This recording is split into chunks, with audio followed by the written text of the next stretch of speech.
రేపే పరివర్తిని ఏకాదశి, పైగా సోమవారంతో కలిసి వచ్చింది.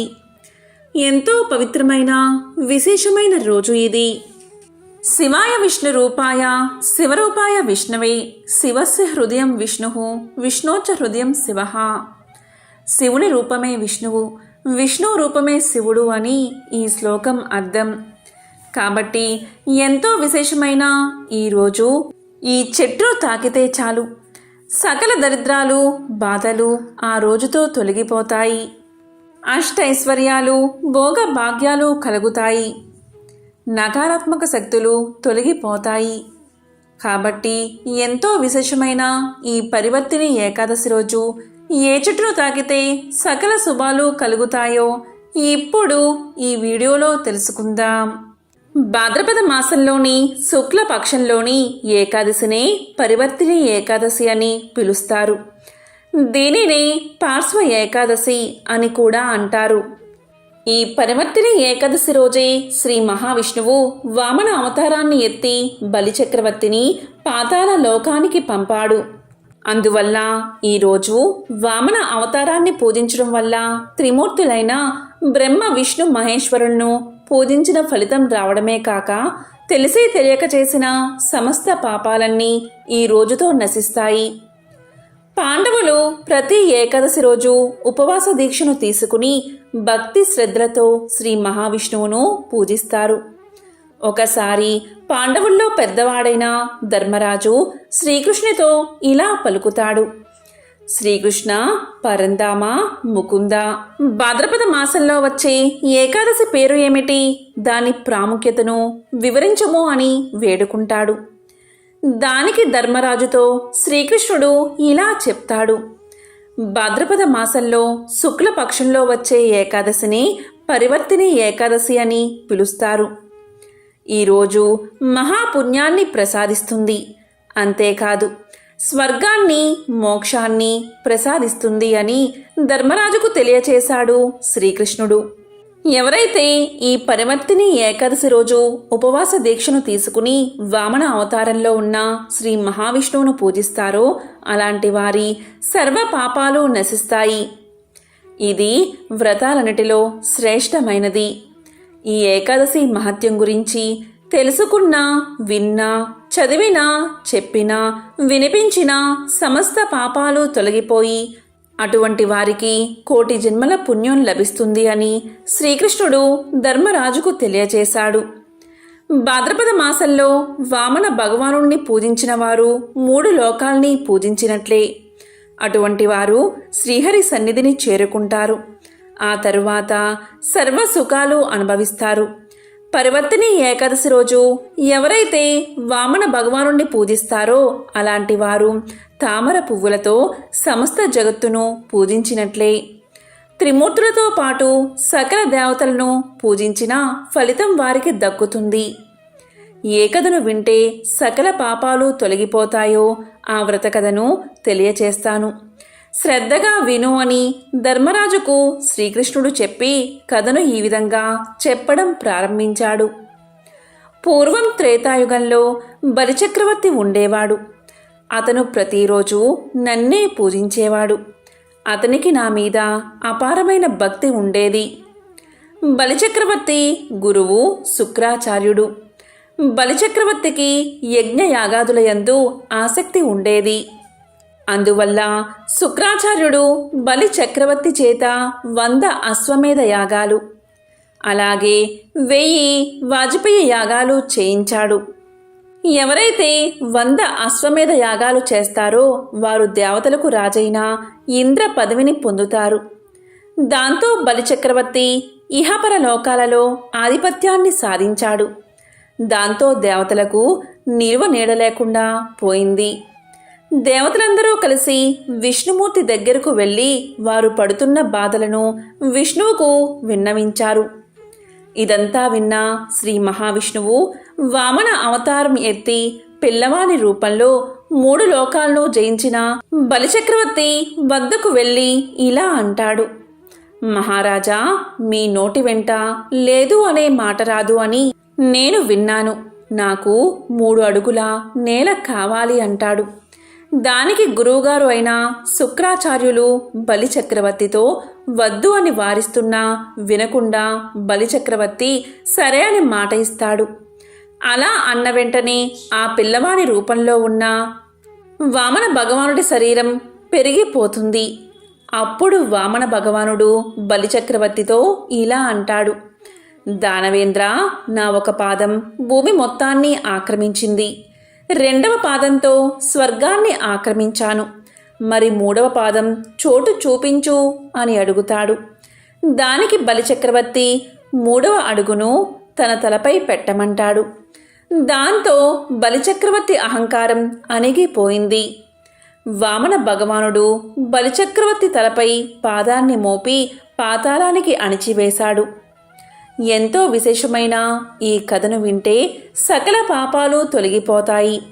అలాగే 1000 అశ్వమేధ యాగాలు చేసినంత పుణ్యం లభిస్తుంది అని శ్రీకృష్ణుడు ధర్మరాజుకు తెలియజేశాడు. పరివర్తిని ఏకాదశి రోజు ఉపవాసం ఉండి శ్రీ మహావిష్ణువును భక్తి శ్రద్ధలతో పూజించి పెరుగు, కొద్దిగా బియ్యము దానం చేస్తే ఇక మీ ఇంట్లో సకల సంతోషాలు కలుగుతాయి. పరివర్తిని ఏకాదశి రోజు ఉపవాసం ఉండి మరుసటి రోజు అంటే ద్వాదశి రోజు వామన జయంతి రోజు అన్నాన్ని పెరుగుతో కలిపి దేవుడికి నివేదన చెయ్యాలి. ఇలా చేస్తే సకల శుభాలు కలుగుతాయి. భరత భూమిలో అనేక రకాలైన మొక్కలు ఉన్నాయి. వాటిల్లో చాలా రకాల శక్తులు దాగి ఉన్నాయి. మొక్కలు, వృక్షాలు అనేవి మానవ జాతి కోసం ఈశ్వరుడు ఇచ్చిన వరంగా మనం చెప్పుకోవచ్చు. మొక్కలు, వృక్షాలు ఆక్సిజన్ వదులుతాయి, శుద్ధమైన గాలిని ఇస్తాయి. మొక్కల్లో అనేక చమత్కార గుణాలు ఉన్నాయి.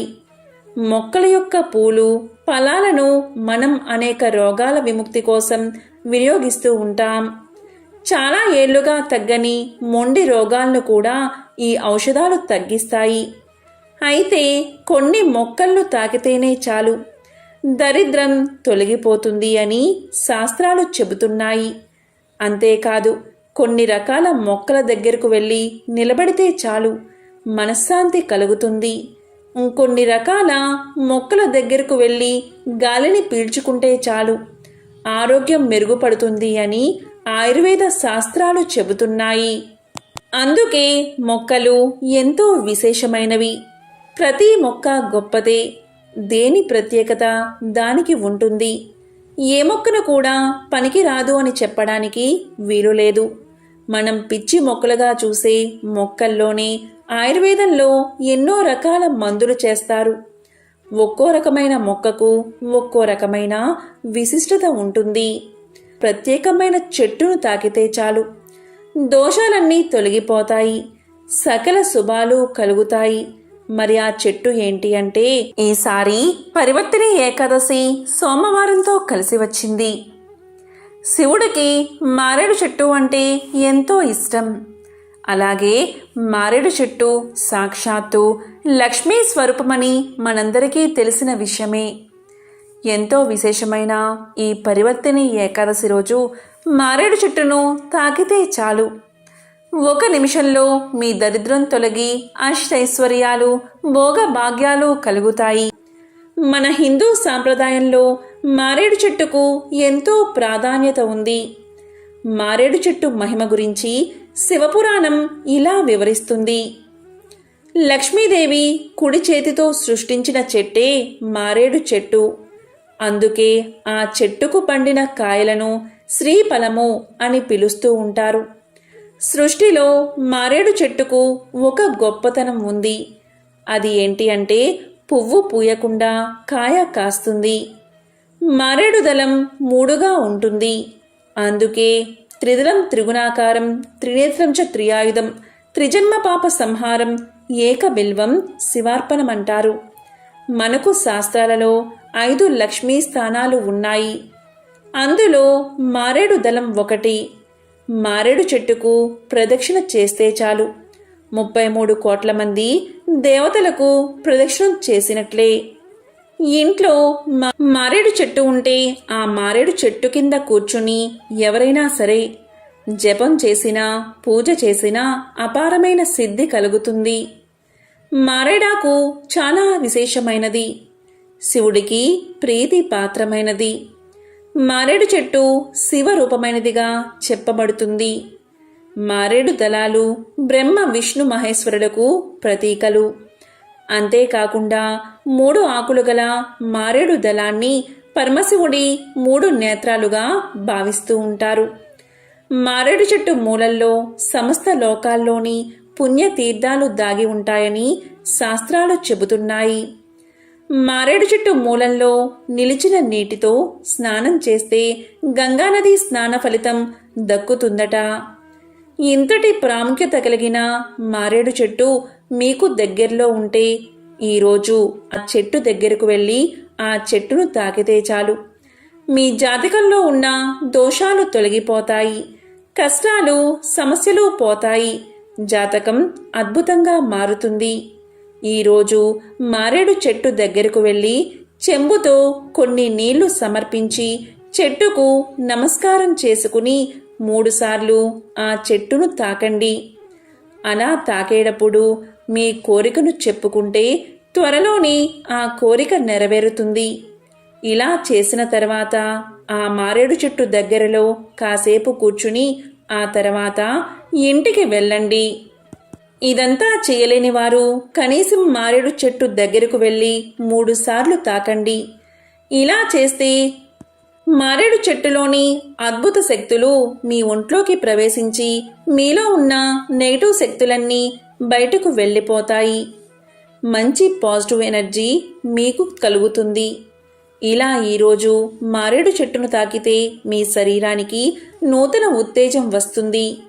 అనారోగ్య సమస్యలు తొలగిపోయి సంపూర్ణ ఆరోగ్యం కలుగుతుంది. ఈరోజు మారేడు చెట్టు దగ్గర ఎంత ఎక్కువసేపు ఉండగలిగితే అంతసేపు ఉండండి. ఎందుకంటే ఈరోజు మారేడు చెట్టులోని ధాతువులు విపరీతంగా యాక్టివ్ అవుతాయి. ఈరోజు అందరూ మారేడు చెట్టును తాకి సకల శుభాలను పొందండి.